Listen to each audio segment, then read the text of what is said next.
주택보증공사에서 보험금을 이제 지급을 못하겠다. 네. 이게 이제 문제가 되고 있는 사안인데 전입신고는 뭐고 확정일자는 뭐고 전세권 설정은 뭐가 다르길래 뭐 이렇게 복잡해. 설정을 하는 게 가장 완벽합니다. 견디고 듣다 보면 늘어나는 재테크 지식 시작합니다. 자, 최근에 그 전세가 계속 말이 많은데요. 그 네. 보증보험을 가입을 했음에도 불구하고 보호받지 못하는 경우들이 왕왕 나오고 있다고 하더라고요. 왜 보호를 못 받는 걸까요? 네, 법적으로? 저도 그 뉴스를 봤는데요. 네. 이게 이제 전입신고 확정일자, 네. 전입신고의 효력이 네. 대항력이 생기는 이 효력 자체가 전입신고하는 순간 네. 대항력이 생겨야 되는데 네. 그렇지 않고 그날 24시, 그러니까 그 다음날 0시죠. 네. 그 다음날 0시에 대항력이 생기는 게 법적으로 되어 있거든요. 그렇죠. 그러니까 내가 오늘 만약에 한 2시 정도에 전입신고하고 확정일자 받았다. 그 받는 순간은 대항력이 일단 없는 거고 그렇죠. 그날 밤이 돼서 네. 24시가 되면 네. 그때 이제 대항력이 발생한다는 거죠, 법적으로. 맞습니다. 네. 약간의 몇 시간의 공백이 있는 거네요. 그렇죠. 네. 그 몇 시간의 공백 때문에 발생한 일이 이제 이번에 뉴스에 나왔고 도시보증공사에서도 그 부분은 대항력이 없으니 보험금을 못 주겠다. 그러니까 결국에 전세금을 주택도시보증공사가 못 돌려주겠다. 네. 이렇게 나왔던 뉴스예요. 네. 그래서 이제 가만히 보니까 그 0시까지 시간이 있었잖아. 아까 2시라 그랬고. 네. 그럼 2시에 나는 전입신고를 했지만 네. 3시에 이 사람이 집을 매도를 해버린 거죠. 다른 사람한테. 그렇죠. 그 등기는 3시, 4시에 들어갔고 네. 그러면 A에서 B로 집주인이 바뀐 상태에서 네. 나는 A와 계약한 내용을 가지고 대항력을 갖고 있었던 거고 네. 그렇다 보니까 이제 B에게는 대항력이 없다. 네. 그러니 주택도시보증공사는 B에게 구상권을 행사할 수가 없으니 네. 보험금도 못 주겠다 이렇게 나온 사례 같거든요. 네. 그러면 이 갭 차이를 어떻게 이제 제도적으로 보완을 하거나 해야 네. 되는데 이제 이 갭 차이가 애초에 전세권 설정을 하면 네. 아무 문제가 없어요. 이 임차인도 전세권은 그 즉시 효력이 발생하나요? 그렇죠. 전세권은 접수 순위에 따라서 음. 순위가 발생을 하니까 네. 2시에 만약에 내가 접수를 했고 네. 소유권 이전 등기가 예를 들어서 3시에 들어갔다라고 네. 하면 전세권이 우선해 있는 거죠. 확실한 거네요, 전세권. 그렇죠. 전세권은 설정이. 물건으로서 확실한 권리입니다. 네. 그런데 이제 지금 우리나라 이제 전통적으로 그 임대인한테 집주인한테 인감도장 찍어주세요라는 말을 맞아요, 어려워하고 임대 또 비용도 조금 많이 들고 그쵸. 하다 보니까 전세권 설정 등기가 활성화되지 않은 부분이 맞아요. 있는 것 같고요. 많은 분들이 전세권 설정된 게 뭐하러 하냐? 그렇죠, 전입신고하고 확정일자 하면 되지. 근데 원래 이게 맞을 수도 있는데 그렇죠. 그걸 또 악용하는 사례들이 있다 그렇죠. 보니 현재로서는 이제 주택보증공사에서 보험금을 이제 지급을 못하겠다. 네. 이게 이제 문제가 되고 있는 사안인데 그렇죠. 모르겠어요. 이건 좀 위험한 발언일 수도 있는데 네. 제가 어제 해봤어요. 보증보험 그 주택보증공사에 네, 네. 보증보험 신청을 해봤는데 네. 이 대항력을 확인을 하더라고요. 네. 주택보증공사에서. 그렇다면 대항력이 없다면 주택보증공사는 보증을 안 서주는 거죠. 그렇죠. 그러면 우리는 보험료를 낼 필요도 없었고 그렇죠. 보험 가입이 되지도 않았을 건데 그렇죠. 이미 보험 가입이 되어 있고 보험료도 냈단 말이죠. 그렇죠. 이 상태에서 보험금을 달라고 하니 문제가 있다. 못 주겠다.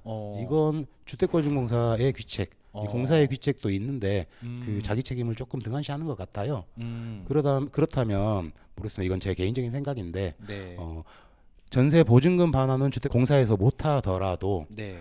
공사 때문에 생긴 손해에 네. 대해서 공사에 손해배상 청구는 할 수 있지 않을까 생각해 보니까 그렇다면 이제 그 공사는 전세 보증금만큼의 네. 손해를 배상해 줘야 되지 않느냐.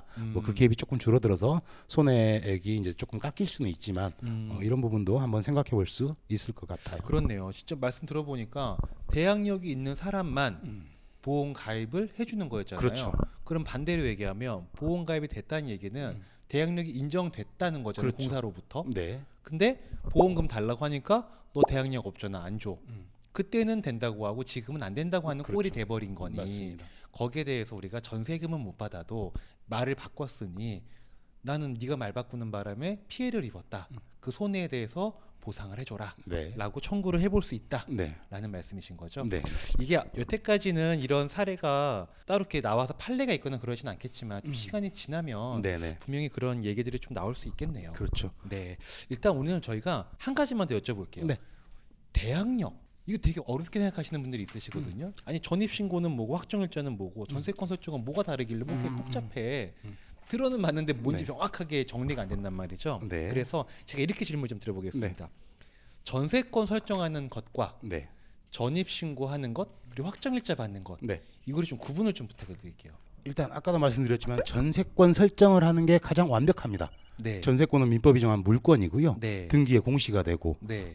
누구한테나 절대적인 효력이 있는 거죠. 네. 근데 이런 부분 이제 우리 임차권 네. 우리가 말하는 전세가 지금 우리나라에서 두 가지 종류가 있잖아요. 네.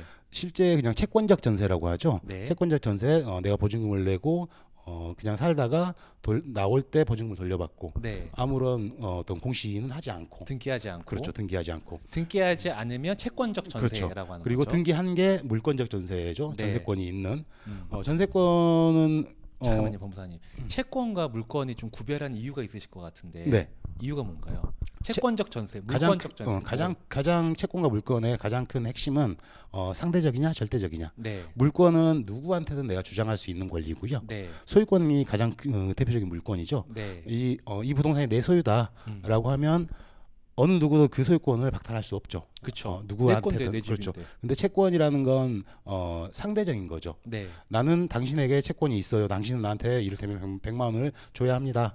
라는 건 이 사람한테만 받을 돈이지 그렇죠. 누구한테든 가서 100만 원 주세요 할 수 없는 그렇죠. 노릇이잖아요. 상대방한테만 돈 그렇죠. 달라고 해야 되는 이래서 거죠. 상대적인 거고요. 네. 그래서 그 부분이 이제 채권적 전세가 되면 이 채권적 전세는 임대인, 네. 집주인한테만 주장할 수 있는 권리고 나랑 계약한 사람. 그렇죠. 다른 사람한테 주장할 수가 없는 거죠. 음. 그래서 집주인이 바뀌어 버리면 그 다른 나머지 집주인한테는 받을 수 없는 게 원칙인데 국가에서 보니 이제 이 전세권을 설정하면 될 것을 네. 비싸기도 하고 임대인이 무서워서 전세권 설정을 안 하더란 말이죠. 그렇죠. 안 하고 임차인 어떤 그 사회 약자가 네. 계속 피해를 보다 보니까 그래서 임대차 보호법이 나오기 시작하는 거죠. 네. 어떻게 보호를 해주느냐? 당신 전세금을 냈고 전세계약서는 썼잖아. 그러면 혹시 위조할지도 모르니 네. 확정일자만 네. 받아놔. 위조하지 말라. 라고 확정일자를 받아라. 그럼 쉽잖아요. 확정일자 받는 거. 그렇죠. 그냥 도장 하나 확 네, 도장 하나 찍으면 되니까. 그건 뭐 비용은 800원인가? 공짜거나 1,000원 미만, 1,000원 정도예요. 네네. 비용도 저렴하고 거기까지 할 수 있지라고 물어보니까 할 수 있다. 그리고 당연히 주민등록법상 전입신고는 해야 되잖아요. 그렇죠. 이사 가면 해야죠. 그렇죠. 당연히 해야 되니까 전입신고하고 두 가지 쉽잖아요. 네. 그리고 당연히 그 세입자로서 네. 그 집에서 살 거 아니에요. 그렇죠. 사니까 점유라는 거죠. 네. 그 네. 집에 살고 네. 있다라는 점유. 이 세 가지는 누구도 할 수 있는 거니 네. 그것만 하면 다른 권리에 비해서 세입자 임차인의 권리를 인정해주겠다라는 게 이제 그 임대차 보호법이 되는 거죠. 그럼 채권적 전세를 를 보호하기 위해서 만든 만들어진 게 제도죠. 확정일자랑 네, 이런 거죠. 그렇죠. 확정일자와 전입신고와 점유. 네. 이제 대항력과 이제 여기서 대항력과 우선 변제권이 나오는데 네. 우선 변제권은 다른 채권자들보다 내가 먼저 돈을 회수할 수 있는 이 집을 환가해서 경매에 붙여서 그 집이 환가가 되면 네. 그 다른 채권자들보다 누구보다 우선해서 먼저 받을 수 있는 권리가 우선 변제권인데요. 그 우선 변제권은 이제 그 대항력이 있어야 하고 네. 확정일자에 있는 증서, 네. 그러니까 전세 증서가 있어야죠. 이 확정일자는 뭐냐면 나중에 그러니까 예를 들어서 실제 전세 계약할 때는 네. 1억으로 전세 계약을 했는데 네. 나중에 이제 2년 3년 지나서 경매가 들어가고 나니까 집주인하고 공모해서 네. 그럼 3억으로 이걸 바꾸자. 너한테 우선 변제권이 있으니 3억으로 바꾸고 너한테 1억 2천을 주고 나한테 1억 8천을 돌려달라. 뭐 이런 공모가 있을 수 있잖아요. 그쵸. 이 위변조를 뭐 할 수 없게 하기 위해서 네. 확정일자를 받아놓는 거고요. 그다음에 대항력이라는 건 대항력이 왜 있어야 되느냐? 집주인이 바뀌어도 네. 다른 사람에게도 대항할 수 있다. 그러니까 어려운 단어가 아니죠. 그러니까 대항한다. 누구에게도 대항할 수 있다라는 게 대항력이 인데 그게 이제 그 대항력이 있으려면 아까 전입 신고를 했잖아요. 네. 전입 신고하고 점유를 했잖아요. 네. 이 점유를 했다라고 하면 대항력이 생긴다는 거죠. 근데 근데 이제 여기서 문제되는 게 대항력이 언제 생기느냐? 전입 신고를 할 때 생기느냐? 점유할 때 생기느냐? 네. 아니면 전입 신고 한 0시에 생기느냐? 뭐 이런 부분들이 문제가 있는데 네. 결국에는 전입 신고와 점유 둘 중에 늦은 날 0시에 생긴다는 거죠. 근데 점유는 언제 했는지 잘 입증이 안 되죠. 그쵸, 어제 어렵죠. 들어가 살았는지 그쵸. 오늘 들어가 살았는지 모르는데 네. 전입신고는 정확하게 몇 월 며칠자로 주민등록 초본에 기재가 네. 돼서 나오니까 그쵸. 그날 0시가 이제 거의 대부분 대항력을 갖는 시간이라고 네. 보실 수 있는 거죠. 그러니까 그 0시에 되는 걸 또 악용하는 사람들이 또 그렇죠. 그 있고. 전에 이제 물건으로 등기사항에 접수번호가 우선이니까 네, 네. 이걸 악용해서 지금 근저당 설정을 해버리거나 네. 근저당 설정을 그러니까 오늘 나는 2시에 전입신고를 했고 그럼 대항력은 이따 0시에 생기는 거고요. 그 3시에 만약에 집주인이 뭔가 채무를 지면서 부동산 근저당권 설정을 한다면 근저당권 설정은 이제 그 4시 그러니까 가 되니까 0시라는 이야기는 오늘이 1일이라고 하면 네. 0시라는 이야기는 2일이라는 이야기거든요. 그쵸. 2일부터 생기는 거고 네. 근저당권은 1일날 들어갔으니까 1일부터 효력이 있는 바로 거고요. 생기는 거고. 그렇죠. 그러면 근저당권에 밀리는 후순위가 돼버리는 거죠. 그렇죠. 이런 부분들을 악용이 되는 부분인데 또 근저당권자 입장으로 봤을 때는 네. 또 이해가 되는 부분도 있습니다. 그러니까 어. 왜냐하면 부동산 등기사항 증명서가 깨끗해서 네. 돈을 빌려주고 근저당권을 설정하고 네. 난채권 확보를 했는데 음. 아침에 누군가 전입신고를 했다고 해요. 네. 나도 모르게. 어.